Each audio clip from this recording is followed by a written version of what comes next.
Tyrese MAxey has been shut down for the season with a finger injury, and teams are starting to line up for Kevin Durant, and he has mutual interest amongst the Spurs, the Knicks, and the Rockets. We're going to talk about it all and more on today's NBA Central. Welcome to the number one place for your daily basketball news and analysis, NBA Central.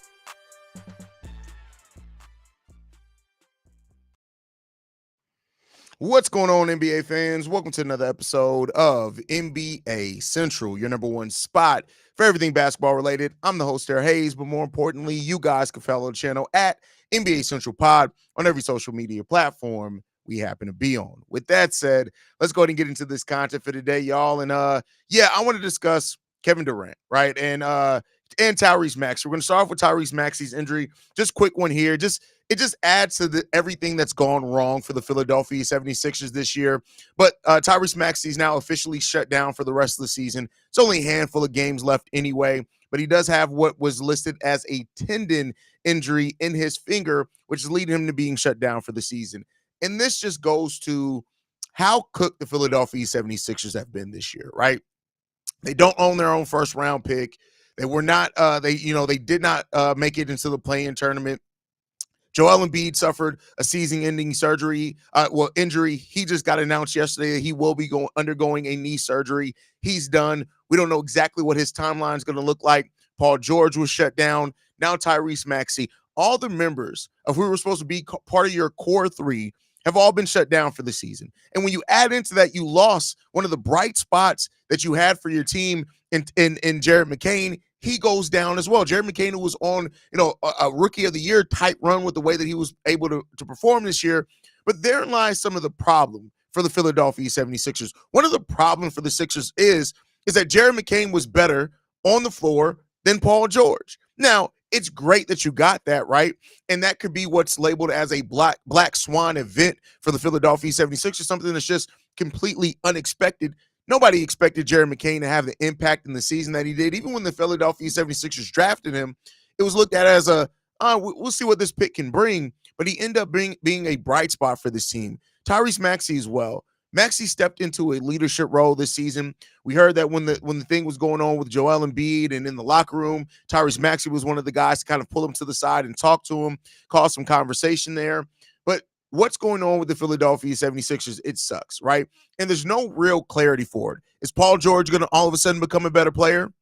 At his age, you hope so, but can't necessarily guarantee it. You don't know if you're going to be able to move on from him. You hope that this surgery is going to be able to keep Joel Embiid on the court for longer, and maybe he can actually be healthy in the playoffs and your team can even make the playoffs. Tyrese MAxey, he's going to continue ascending, still a young player, still establishing himself. You hope that Jared McCain is going to be able to come back as a rookie and in a second-year player and do what he did his rookie year, and that it's not a fluke, but you can't even guarantee that. There's a lot of things going on there with this 76ers team that they're just going to have to hope that God's listening to their hopes and dreams, because otherwise it's going to be ugly for him. But, Tyrese MAxey is down. We'll see what the future does hold for him and the Philadelphia 76ers. Shay says, as a Bulls fan, every time I think about the 76ers and Phoenix Suns, I always think it could be worse. That's 100% fact, right? It could imagine getting your guy, right? And then that guy just not being able to stay healthy. Like, that's what the Philadelphia, they got an MVP, right? For all the talk about the process, it did get him Joel. Didn't get him a lot of other things, but it got them Joel, and he's not able to stay healthy. And it's really unfortunate when it comes down to it. But like I said, we'll see what the future does hold when it comes to that one. But with that said, this one does come from Shams, who was on with Michaela Andrews, in which he talked about the teams that could be interested in Kevin Durant and that he has mutual interest in as well. According to Shams, the Suns are expected to work together with Durant to find a trade this summer. And of right now, teams of the New York Knicks, the San Antonio Spurs, the Miami Heat, the Minnesota Timberwolves, and the Houston Rockets are teams that have a mutual interest in Kevin Durant, but Kevin Durant is also interested in those teams. That's an important thing to look at here, right? Because you could have teams that are interested in Durant that he may not want to go to. You're going to have teams that Durant's interested in that may not want to put up the assets that are going to be needed to trade for Kevin Durant. But you have teams that have a mutual interest. The New York Knicks, we know the Knicks are always going to be thirsty. I say that for a lack of a better word, to add talent and a star level player to their roster. They've been very aggressive at adding to the roster basically since they saw that window. They've been aggressive at adding every single year basically since they got Jalen Brunson, especially. The question here is, what do they have to offer, right? You just gave up 4 first-round picks for Mikal Bridges. Now, you do have players in Mikal Bridges and other ones that you could include in a trade for Kevin Durant that maybe the Phoenix Suns are interested in because they want to try to keep something afloat around Devin Booker as much as possible. We'll see what happens there. The San Antonio Spurs make a lot of sense as well. They have young players and they have draft picks. When they made that trade for De'Aaron Fox, and they did that without giving up their best picks or any of their young players, it really put them in a situation to go into this offseason and make a move to be aggressive at adding and jump-starting their process. They already got De'Aaron Fox there. They're going to be losing Chris Paul. They got Stephon Castle, Keldon Johnson, Devin Vassell, if I didn't mention him already. I think I did. But they got a lot of young players down there, Jeremy Sohan. And so if you can use the assets that you did not have to give up to get De'Aaron Fox to add another legitimate star to this, of course, your question then at that point is, how healthy is Wemby going to be, right? How safe do you feel in that? And how quickly can you get up to snuff, right? We know that Greg Popovich, kind of wants to end coaching on his own terms, but this has still been a very well-coached team, even without Greg Popovich being there. So you look at that. The Miami Heat make a lot of sense. Not Eric Spoelstra, Pat Riley, if he could avoid it, would never bottom out. He'll always stay in contention, always go out and get a star if he can. If the Miami Heat can put together a package that's built around the contracts that they have, you probably would have to include Tyler Hero, which then again, I don't know what Devin Booker and Tyler Hero look like as a backcourt. But if Spo can get Kevin Durant, add him to Bam, keep some of the pieces that you have there in Duncan Robinson. You still got your young guys in Jaime Jaquez, right? Nikola Jovic as well. If you can keep those guys, you'll see Khalil Ware, who stepped up a lot on the back half of the season. If the Miami Heat can make that trade, they're going to absolutely pull the trigger. No questions about it. They will pull the trigger on that to get that done. Also makes some sense for Kevin Durant going to a franchise that has the Heat culture, things like that. We'll see. The Minnesota Timberwolves. I get it that the Wolves need to be terrified that they don't Kevin Durant the Anthony Edwards situation. I'm sorry, Kevin Garnett the Anthony Edwards situation, right? You do not want to have a supremely talented player here that everybody looks at and is like, all right, when you're leaving? When are you leaving, right? And that's the thing that you have to worry about there and see what that's going to go to. But we'll see what happens there, right? If they can do that, we'll see what happens. The Minnesota Timberwolves will be interesting one to pair Anthony Edwards with Kevin Durant. But then again, what are you going to keep on that roster to make that work? You still need a point guard down there. I think I do think they could be somebody who's interested in Trey Jones this offseason. And then the Houston Rockets. The Houston Rockets are kind of the team that everybody's talking about making a big move this offseason. Ime Udoka has been very, very, very adamant about wanting to add a star to this team, whereas kind of the GM and the ownership, they don't want to get rid of their young guys. I do think that that's going to come to a head depending on how this playoff series and season ends for the Houston Rockets. If they don't go or they get eliminated early, right, and it's clear that they need that go-to scorer and somebody doesn't step up in that role, they're going to make a move. And they have the young players, they have the assets, they have the contract. Fred VanVleet's contract is a huge reason why they can be involved in a lot of trades, potentially for any disgruntled star.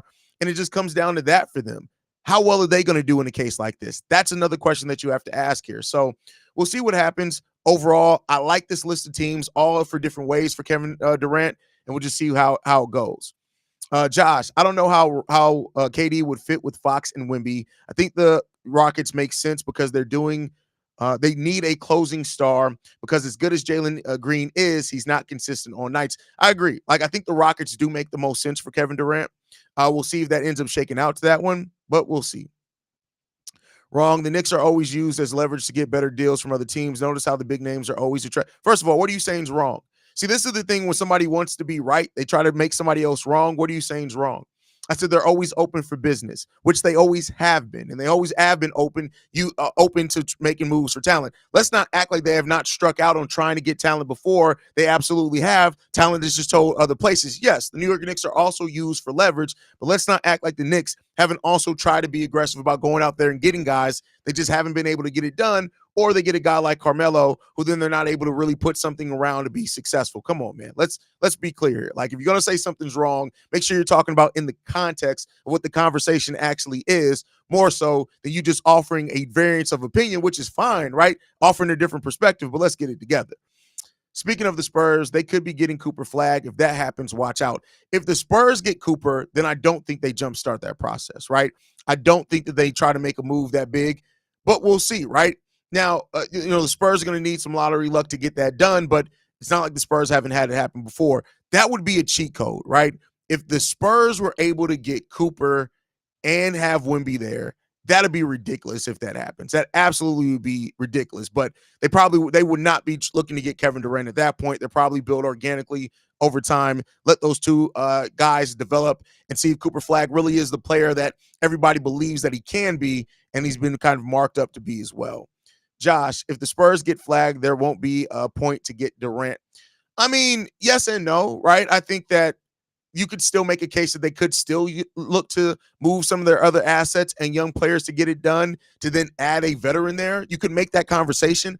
I'm not saying that that's likely, but you could make that conversation, right? So I still agree with you, though. I think that it's unlikely that that happens. And you just got to see how that's going to shake out over time as well. But overall, we'll see, man. The Kevin Durant trade is going to be one that I think everybody's going to be looking to see how that goes this offseason, because how that not to say that that's going to be the biggest move of the offseason. That's going to be the one that everybody kind of waits and sees on. It could be, right? But it could also jumpstart some things. I do think you're going to see a lot of movement in this draft. And the reason why I say that, while this draft is deep, if a team has a player on their board that comes off of it and they don't necessarily see the other talent as high, there could very well be some teams that look to then leverage their pick to get another disgruntled star or whatever else, and to make that move, use some of their contracts. So that could become an interesting part to watch all in all in this draft period as well. But we'll be here right here at NBA Central covering it all. Thank you guys for tuning in. Make sure you guys are following us at NBA Central Pod. You can send us any feedback, questions, comments, concerns. NBA Central Pod, NBA Central Show at gmail.com. And then lastly, if you want to leave a text message and our voicemail for the mailbag, the number to do so, 773-270-2799. We're the number one spot for everything basketball related. I'll see you guys the next time I feel like making a video. Probably tomorrow.